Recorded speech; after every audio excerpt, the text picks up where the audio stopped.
Welcome to a Monday edition of the Yanks Go Yard podcast. I'm Adam Weinrib alongside Thomas Carannante. A couple of days ago, I think we would have told you we were probably going to be doing the Brian Cashman Comes Back episode today.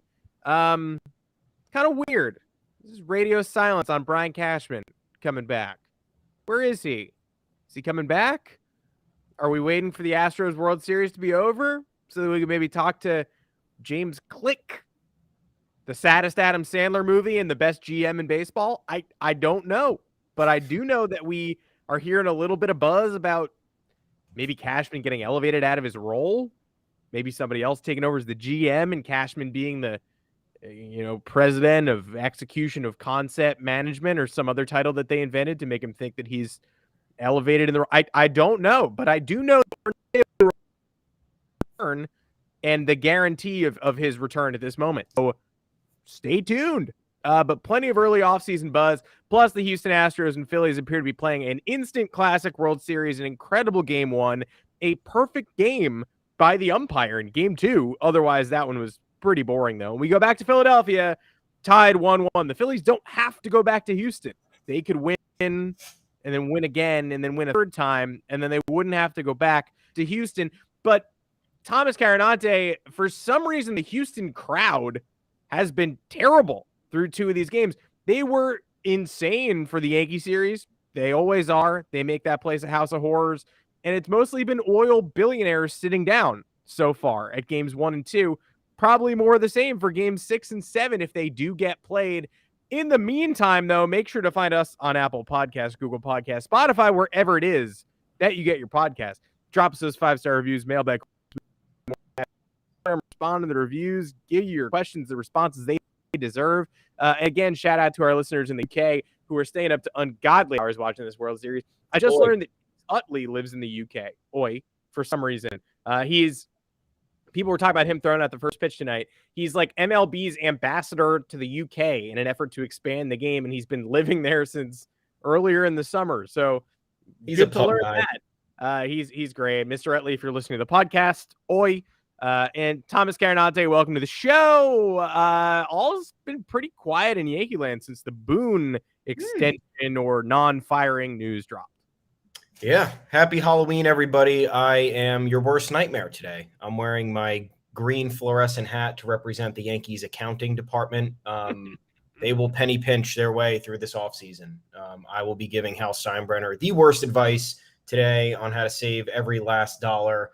How to rip fans off by keeping them at the ballpark for too long. You name it. But yeah, hope everybody enjoyed their mischief night last night. Hope you got some eggs and TP in. That's always a good time.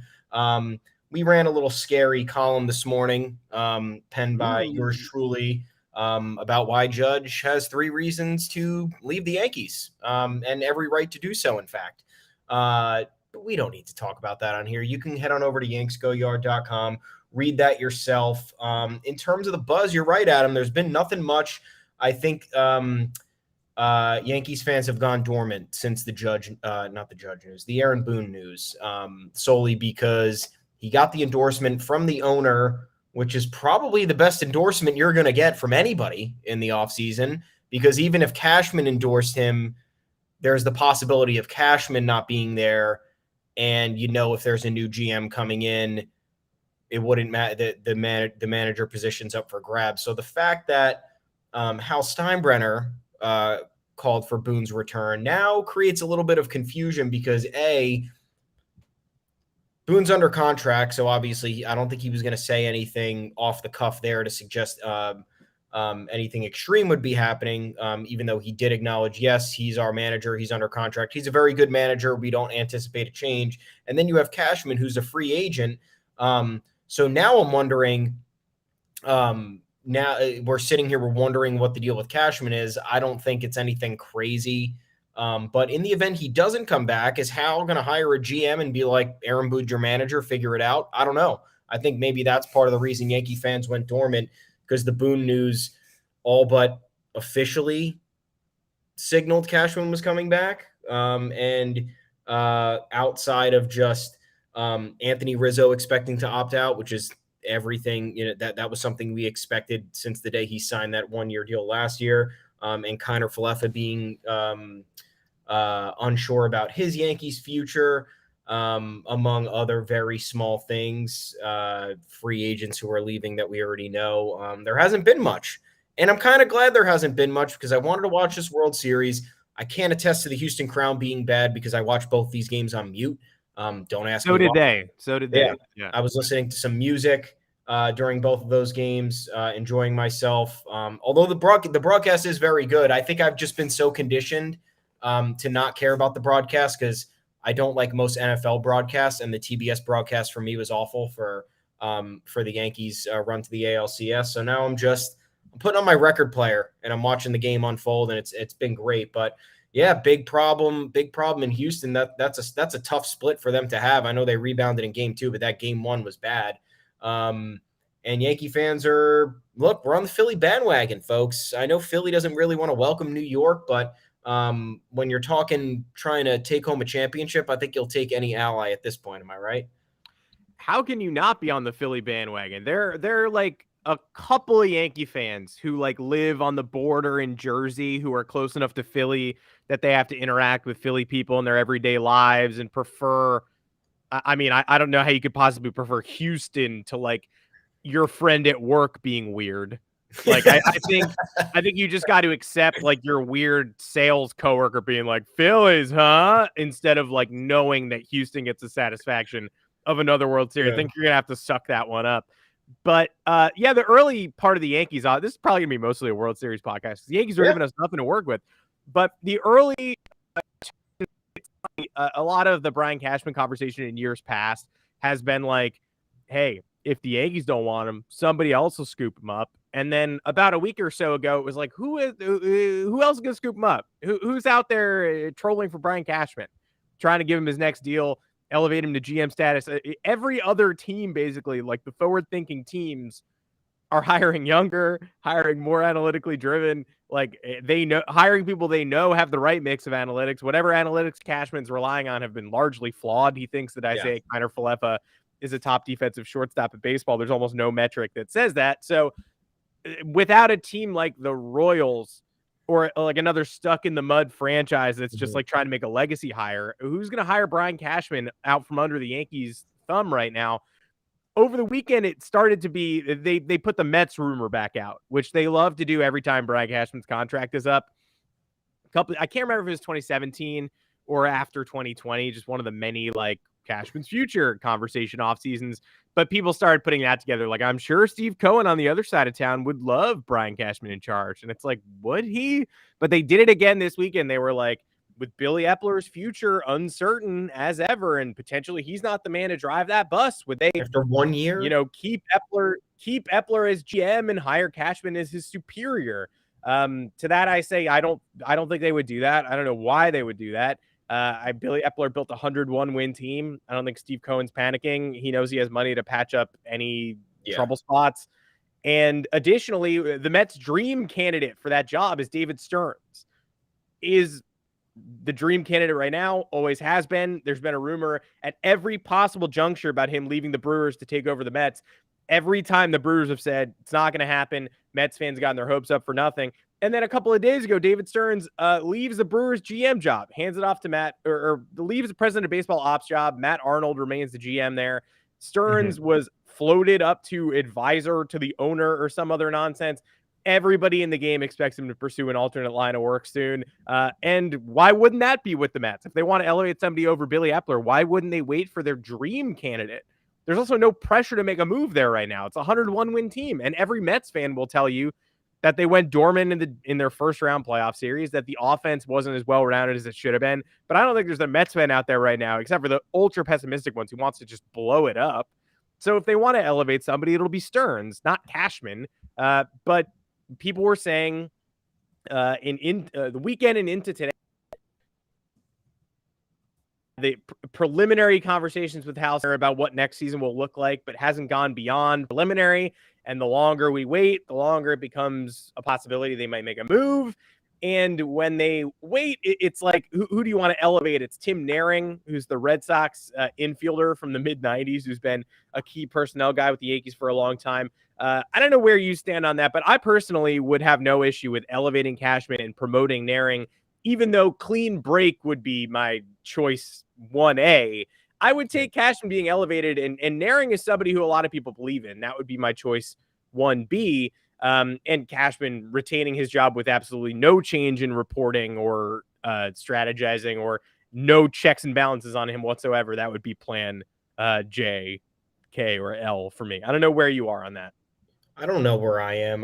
What does a promotion for Cashman entail? Does that mean someone is merely reporting information to him and he's just taking it, or is he getting final say on stuff? Is he Yeah, I having don't a know. hand? Yeah, like I don't want, if we're talking about making the change, right, and cleansing the organization, and trying to start from scratch with a blank slate, I don't know if Cashman stays. Look, and Cashman a bad GM? No, he's not. He would be a very good GM in most places. He'd especially be a very good small market GM, in my opinion. I think that he has a few things working against him. He is stuck on a budget. I think there is a reality here that we acknowledge every couple months that free agents don't really want to come here, right? They use the Yankees as a crutch to make the most possible money. We've seen that for many years now in a row. So he has to tread lightly on who to pay, who not to pay, who to overbid for, who to ensure that he's not getting in the wrong bidding wars in free agency. So look, it's not an easy job, but at this point, he's done it for 25 years. You'd like to see the results be a little bit better, especially after more than the entire last half of his reign, and the game has changed.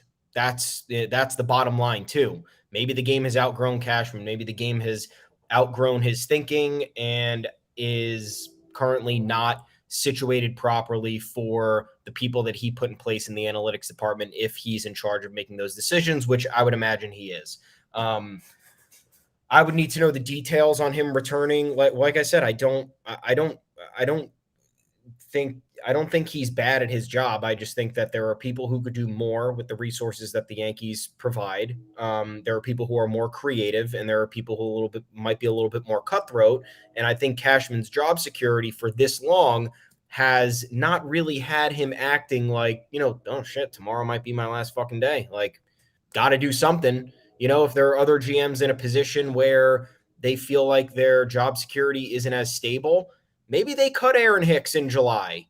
Maybe they part with Aroldis Chapman last year. Like, you just don't, like, these are the things that you have to think about. And when you not saying anybody's complacent, but when you're in the same position for that long, to me, there's no urgency. So the fine print here of Cashman getting elevated and bringing somebody else in would need to be put in front of me for me to have a solid opinion. But my instinct is that just goodbye to the front office. Thank you for your service. Let's figure out this new era of Yankees baseball. We got a solid core here. There's plenty of things to build around. Let's get this new thinking in here and try to elevate the offering in the postseason, because that needs to be the difference. I think what's weird is, would Cashman thrive in a small market because there wouldn't be any pretense that he'd ever be able to spend? So it's like, hey, do your bargain basement thing, fill gaps, get me 7 Wandy Peraltas instead of 1, work your magic, keep uncovering these gems. Because I do think he could do that. But then again, with the budget he currently has, he hasn't managed to construct a workable postseason roster with the, say what you will about the Yankees budget. It should expand more, but it's still in the 230, 250 million range maximum. It's top 3 in the league every year. Yeah. So like, he's proven that he can't construct a roster that transcends the regular season with that amount of money.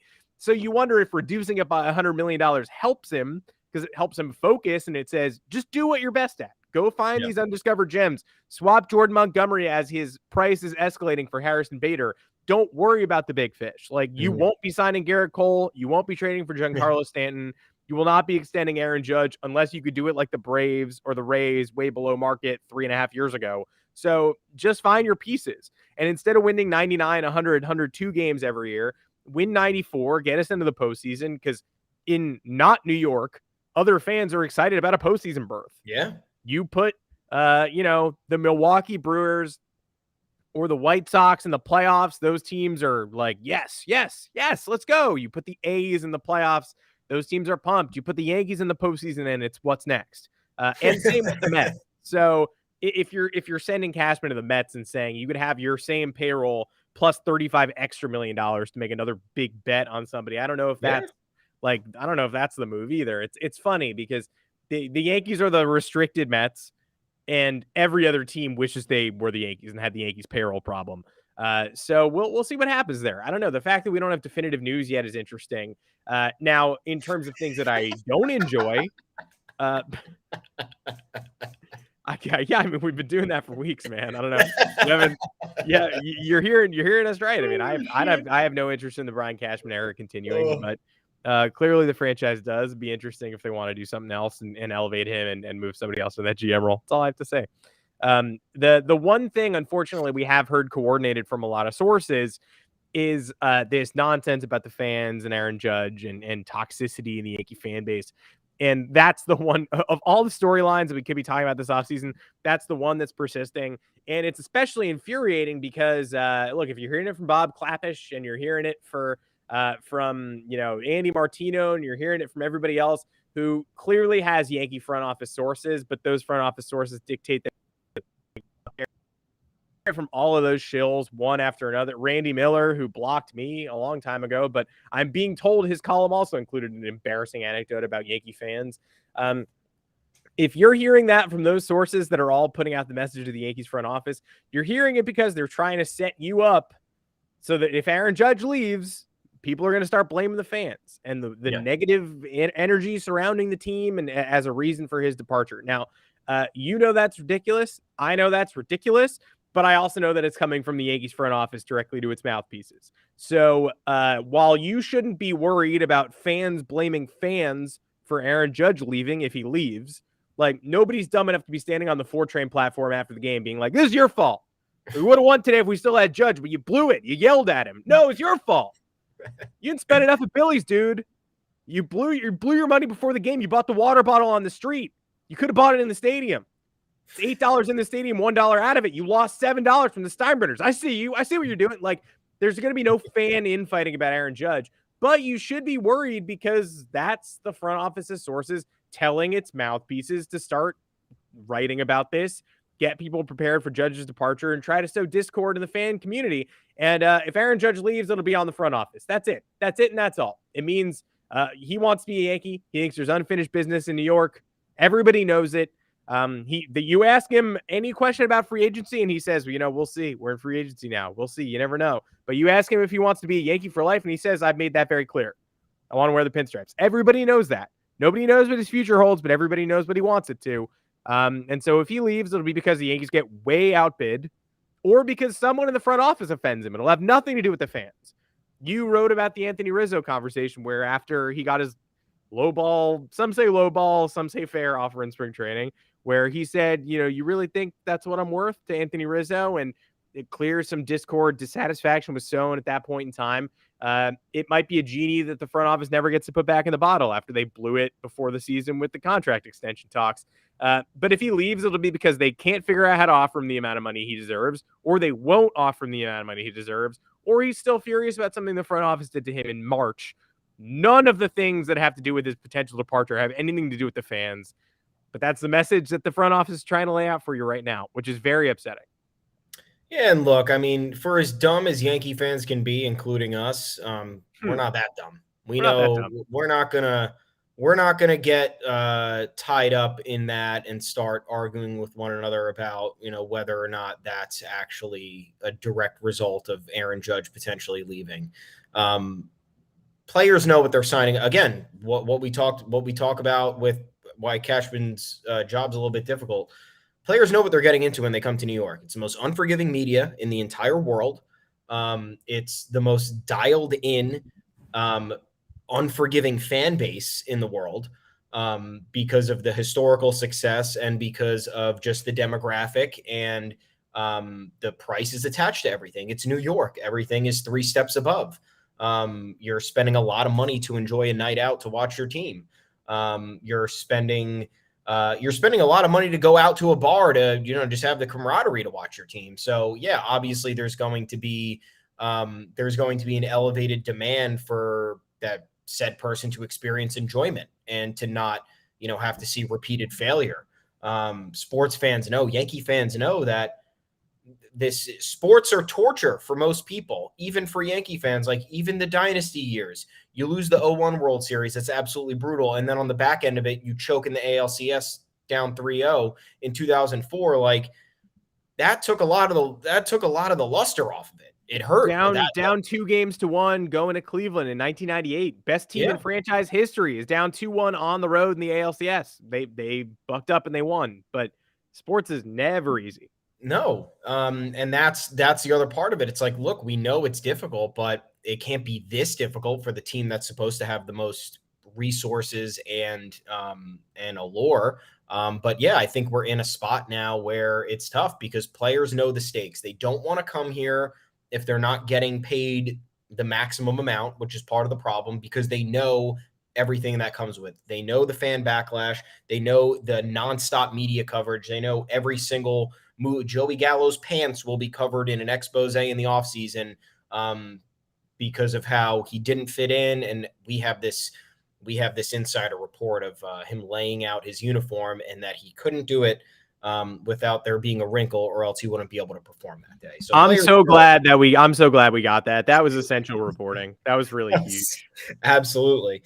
And other players see that and other players know. And that's why I think a lot of Cashman's work is done on the trade market, because he knows that there's that inherent disadvantage. Part of the game. I don't blame saying it right now. I don't blame players for wanting that, but Aaron Judge is a smart guy. Aaron Judge is a very down-to-earth dude. He's very self-aware. He knows what the stakes are here. He addressed the boos after I think it was game 3. And he understood, I got to play better. I'm not delivering. People are frustrated. People are here. They want to see us win. They know that the resounding theme here is that the fans just want to see the guys that they support succeed.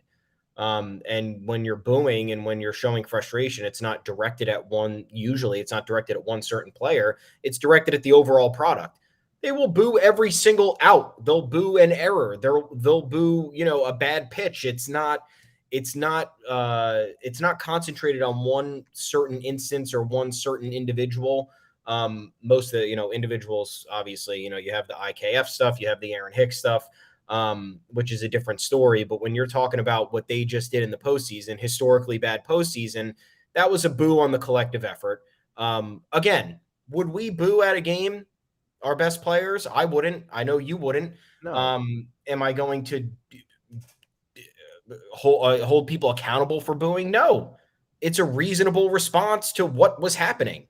So I don't think I think that Aaron Judge knows there's unfinished business here. The fans are not going to affect his decision to come back. I mean, he also knows the fans love him. He's got a section dedicated to him at Yankee Stadium. He got MVP chants for 95% of this season every time he came up to the plate. The stadium was erupting every time he hit a home run. So it's give and take, The place is an absolute zoo when they're succeeding, and it's an ugly place when they're failing.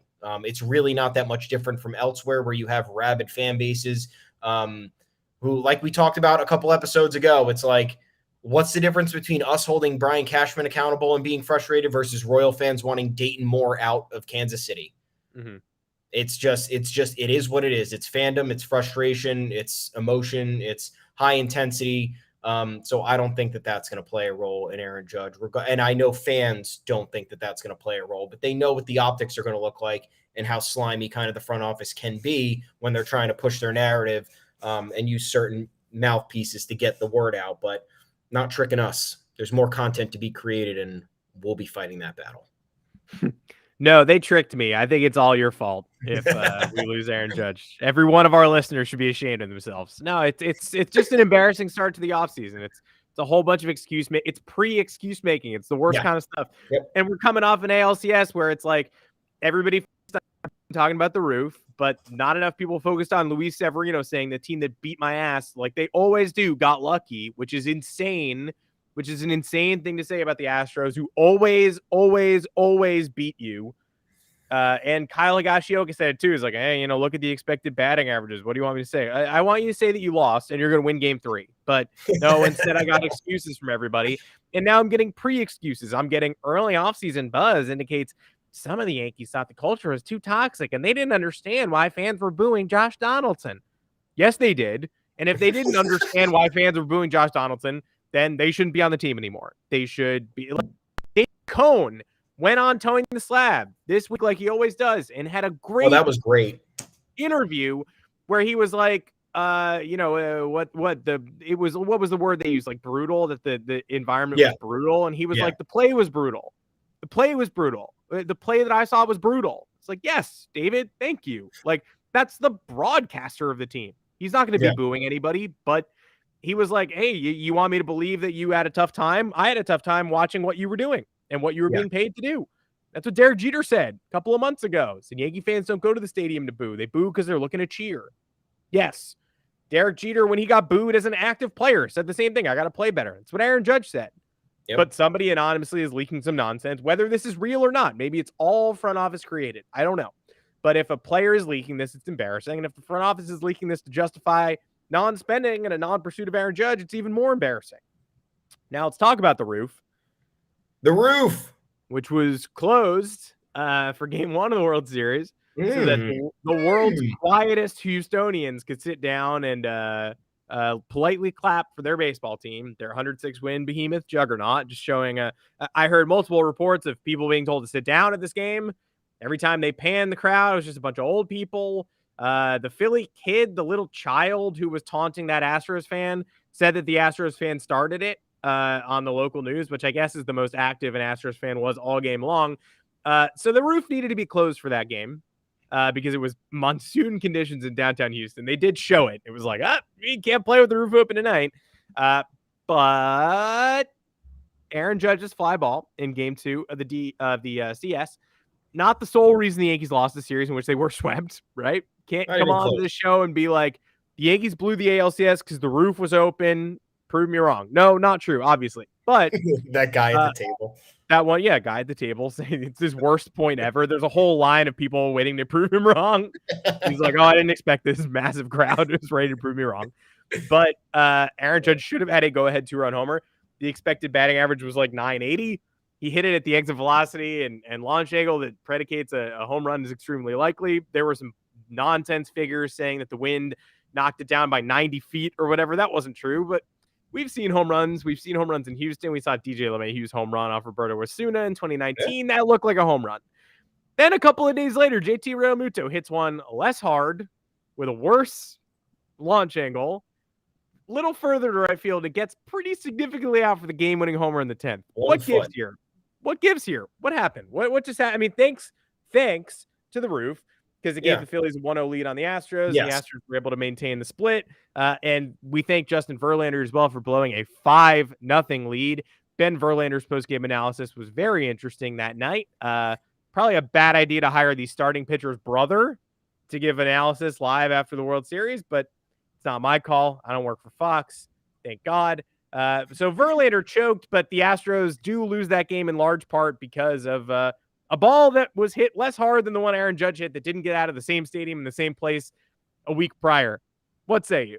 Yeah, I mean, look, folks, this article's blowing up on yanksgoyard.com, so appreciate all the readers, but I didn't even mean it for it to be that. All I wanted was people to just have a discussion about the roof being open and why the Astros were clearly using it as a competitive advantage, which is well within their right. The roof was open for the second time in 84 home games at the time of the ALCS Game 2. And everyone was like, why? And then Dusty Baker, the manager of the Astros, talked at length about it in the pregame and was saying that, balls hit to left field, they're going to get an extra boost. Balls hit to right field, they're probably going to get knocked down. There was no reason as to why they were opening the roof.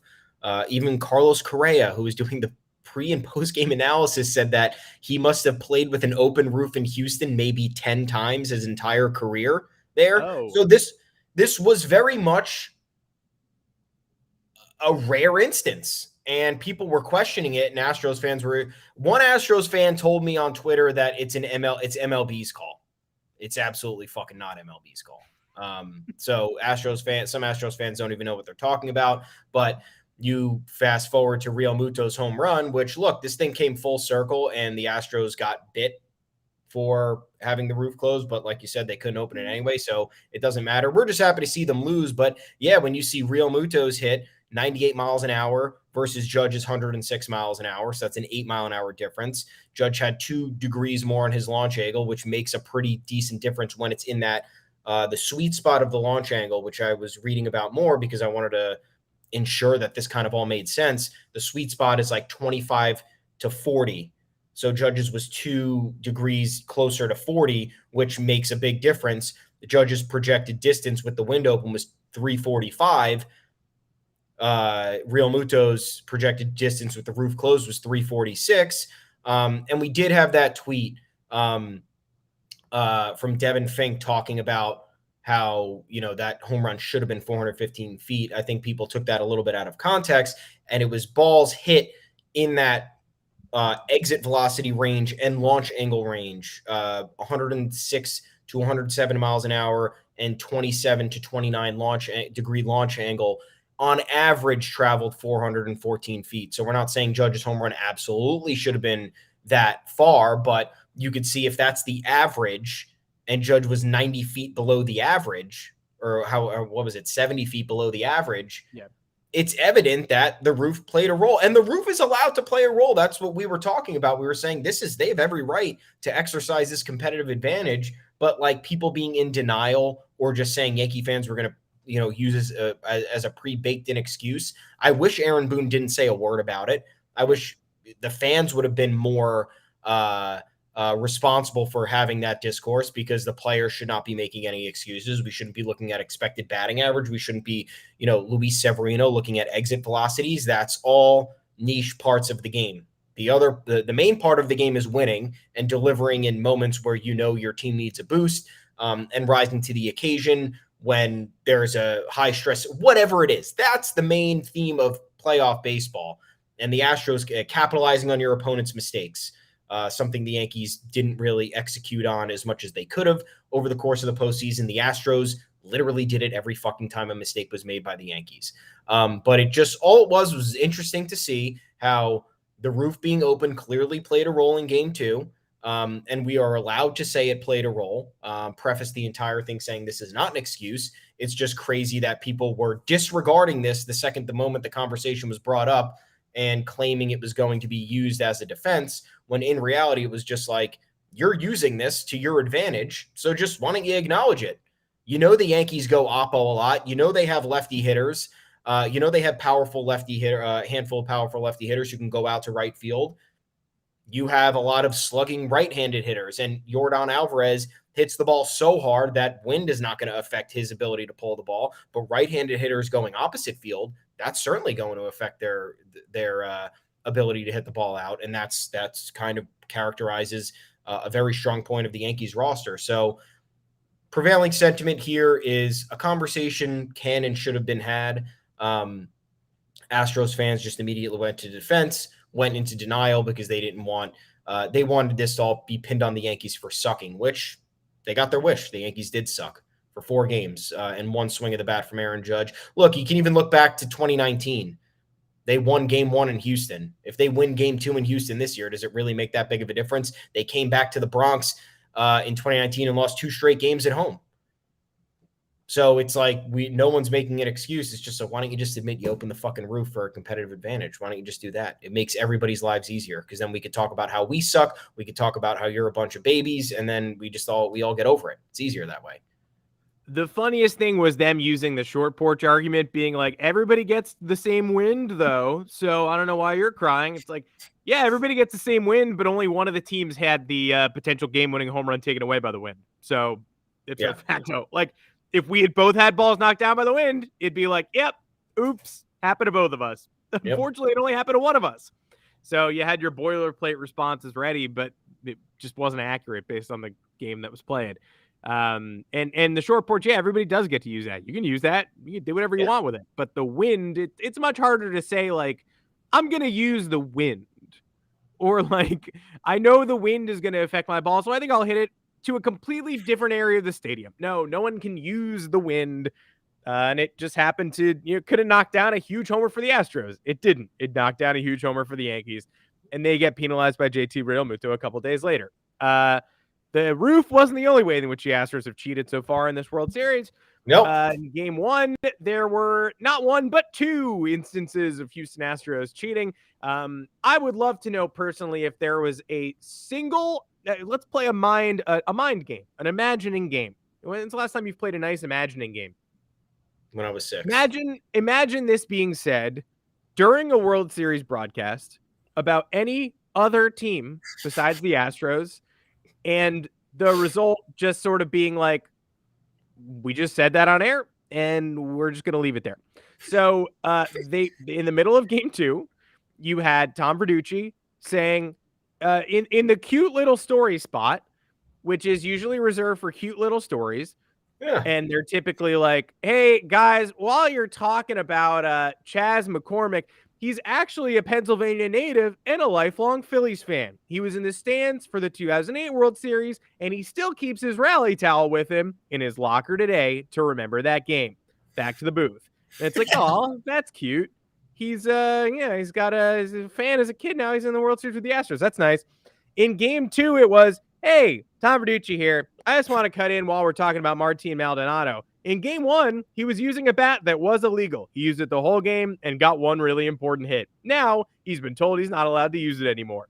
All right, well, back to the live game. And then the announcer follow-up is like, yeah, pretty cool. Anyway, the 1-0 to Altuve. In what other game do we not stop the coverage to be like, Tom, sorry, wait, let's get you back here for a second. Did you just say that somebody was using an illegal bat yesterday in game 1 of the World Series? And then just the punishment was just stop using it. And then also, like, when was he using it in the ALCS against the Yankees? Because he hit pretty well against the Yankees. And a lot of Astros fans saying, like, hey, it's only illegal for safety reasons. It's only illegal because it's so light and it breaks for safety reasons. Yeah, I mean, if the specifications are different than anybody else's bat, if Martin Maldonado chooses that bat because it's lighter, because it's easier for him to swing, because it's any number of things, then it's not just for safety reasons. It has a bigger barrel, too. And there's no way that somebody was like, Martin, you got to give up that bat for safety reasons. And he was like, I'm not going to, because I like being unsafe. He was like, I'm not going to because it's good. I like the way this bat feels. So, illegal, full of Super Balls, corked, no, but illegal. Just like, hey, was George Brett having too much pine tar on the bat? Was that like the most illegal thing ever? Was that like the biggest competitive advantage ever? No, but it was illegal. So they threw him out. This bat was illegal. You should be allowed to relitigate the recent past where illegal equipment was being used. Yeah, very. And it's funny because that's just such a meaningless bending of the rules. And they still fucking did it. They still thought that they still were like, you know what? We'll get away with it. Or we don't give a fuck. Because that's what they do. And then you have Aledmus Diaz. How do you say his first name? Aledmus? I do Aledmus. Yeah. Aledmus Diaz. Yeah. Aledmus Diaz in that bottom of the 10th. So this is game 1. This is game 1. They cheated twice in game 1. Maldonado used his bat for the entire time. Now you're wondering, I would love for someone to ask him if he was using that in the ALCS. Nobody will, though. Nobody will. The court of public opinion has not delivered on the punishment properly that Rob Manfred was envisioning. Could have just punished him for real. Would have been great. That same game 1, bottom of the 10th, after Realmuto's home run in the top of the 10th to give the Phillies a 6-5 lead. Astros have runners on second and third with 2 outs. Diaz comes in on to pinch hit for, I believe it was Trey Mancini, who had a rough night at the plate. 1-0 count to Diaz. Robertson, who was a little bit of David Robertson, Phillies reliever, former Yankee. He spoke out about the Astros too, back in 2017. We'll get to that maybe later this week. Threw a slider, hung up a little bit up and in, but it was like, a couple inches off the plate. Diaz tries to lean his his right shoulder into it. It's kind of Left subtle, but shoulder you know, it was he could have got, obvious. if that one had hit him though, he would have gotten away with it. The second pitch. Yes. But either way, it was clear that he was going closer to the ball than he was making an effort trying to get away from it. And it was an 86-mile-an-hour pitch, so it's not like he was working hard to avoid a 97-mile-an-hour heater. So you have that. Next pitch on the 2-0, same pitch. He fully leans into this one, clocks it with his elbow pad, and the ump does not let him take first base. So here's the funny part about this. How is there no penalty for that? There's no penalty for leaning into a pitch when you're not. It was a called ball. That's what shocked me. I was up late watching it with everybody else. I was like, oh, it's a 2. He just blew it. Like, it's a 2-1 pitch now. It's strike 1. It should have been ball 3. And then they start the AB again. It's like, and the 3-0 on the way to Diaz. It's like, wait, so he just got rewarded. Like, he doesn't get to go to first, but he still got rewarded for that? Why? It's obvious. He should be out. He should be banned for life. No, not really. But, it should clearly be a strike. It should either be, it should be one of 3 things. It should be a strike, which I think is like the most obvious punishment for that, or it should be 2 strikes, or if you have 2 strikes, you're out for doing that. So in that instance, that should have made it a 2-2 count by my fake rules that I think are very that kind of encapsulate and provide the moment and the proper justice here. But so you have those 2 instances, thankfully. Well, and you know why? You know, the reasoning kind of behind him trying to do that was you have runners on second and third. If he gets on base somehow, Chas McCormick, who's been fucking blazing hot this postseason, comes to the plate next. So there was a clear, you just look at this is just based on context clues. You see what's happening, and then you're like, oh, I see what he was trying to do. Load the bases for one of the hottest hitters on the team throughout this postseason. Give yourself a better chance to win, because Diaz hasn't exactly been doing much. He's mostly a depth player, comes in for defensive purposes. Isn't a front-facing figure on this team whatsoever. So there was intent there, in my opinion. And that's 2 times they cheated in the same game. They got away with 0 of them. I understand Maldonado had that RBI hit that forced this game to go into extras, but in the end, they lose. Nonetheless, it's yet another instance that Astros fans, you want this shit to go away? Stop blindly defending your team. Maybe hold them accountable. Maybe even the lightest of cheating infractions, or not even cheating, just maybe the most lightest of attempt to bend the rule infractions. Like, maybe just be like, hey, fuck, why is Diaz doing that? That's really shitty. You won't get that response from him. Why is Maldonado using why is he using a bat that he knows is illegal? Why is he getting a gift from Albert Pujols in the World Series? It's just all fishy. It all makes sense. And it all just continues to fuel the narrative that they're cheaters. And I think, hey, even if they win this World Series, you're going to have these 2 instances surrounding the narrative. And then it's like, when did they stop cheating? When did they stop attempting to bend the rules? When did they stop trying to make the game easier for them in, kind of a nefarious fashion? And they haven't done that. Astros fans who can't seem to take like the lightest of punishment from opposing fan bases. They're like, it's been 5 years. Should we really still be associating cheating with this team? Yes. Why have you earned the benefit of the doubt? We know you were cheating in 2017, even though you seem to, your explanation is they were just a scapegoat in 2017. And while it's true they were not the only team doing this or skirting the rules, I think it's pretty obvious they were the only team doing what they were doing. I don't think that you really, like, if there were other teams with systems, they didn't rise to the level of what the Astros were doing. If you weren't caught until after 2019, why would you stop in 2018 and 2019? And when you're bending the rules in these small, subtle ways to this day, then why should anybody view you favorably? Somebody was like, the organizational turnover should have stopped these conversations already.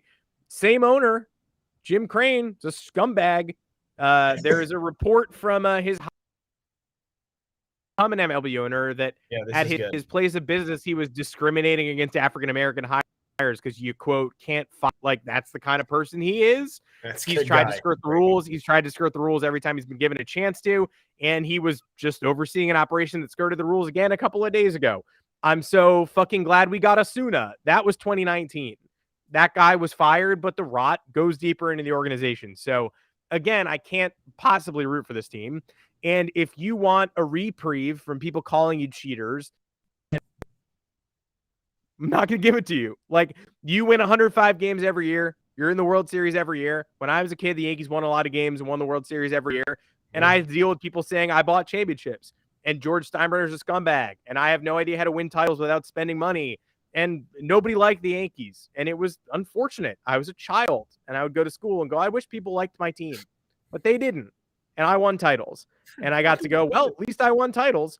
You are in the World Series every single year, 6 straight ALCSs, 2017 World Series. You got to suck it up. I'm sorry. It's probably not pleasant for you, but this is the lot that you've chosen in life. You could be a different team's fan, be a Texas Rangers fan if you want to, but you want to root for the winner. So you have to deal with, I'm sorry you have to deal with mean tweets. I'm really sorry that that's the worst thing you have to deal with. It's everyone's a loser. It's frustrating. Yeah. It's frustrating when everyone's a loser, baby. It's like, how about being a Yankee fan? Not that I'm crying here, but win or lose, we're the assholes every single time. You win, it's like, oh, you don't deserve it, you're spoiled, whatever. You lose, and it's like, you couldn't win with all of that. You suck. And you follow this team, pitch by pitch the entire year and wasted your time. You're a loser. Yeah, I am sometimes, but I mean, being a baby about the backlash is the biggest aspect of being a loser of all. And Astros fans, and once again, like, it just comes back to like Astros fans being like, well, everyone else was cheating, so why are we the only ones being held accountable? And someone was talking about it. Who was it? I hope I can remember because I want to give the person credit, but they were talking about how, it was Lucas Giolito. Yeah, that's what I thought you meant. Yeah. Yeah. He appeared on the he was on the Chris Rose rotation, and he was saying that, when we were laughing at Bregman just reading from the piece of paper and like smirking the entire time, Giolito was like, his mindset was probably like, we knew all these other fucking teams were doing it, so why am I up here apologizing for it? I don't know, man. You got caught. The investigation revealed a lot of stuff, and you were the ones who won the World Series that year. And there's a lot of evidence to support it. There was banging of the trash cans. There was whistling. There was a guy who snitched you out, a former teammate who decided to snitch you out.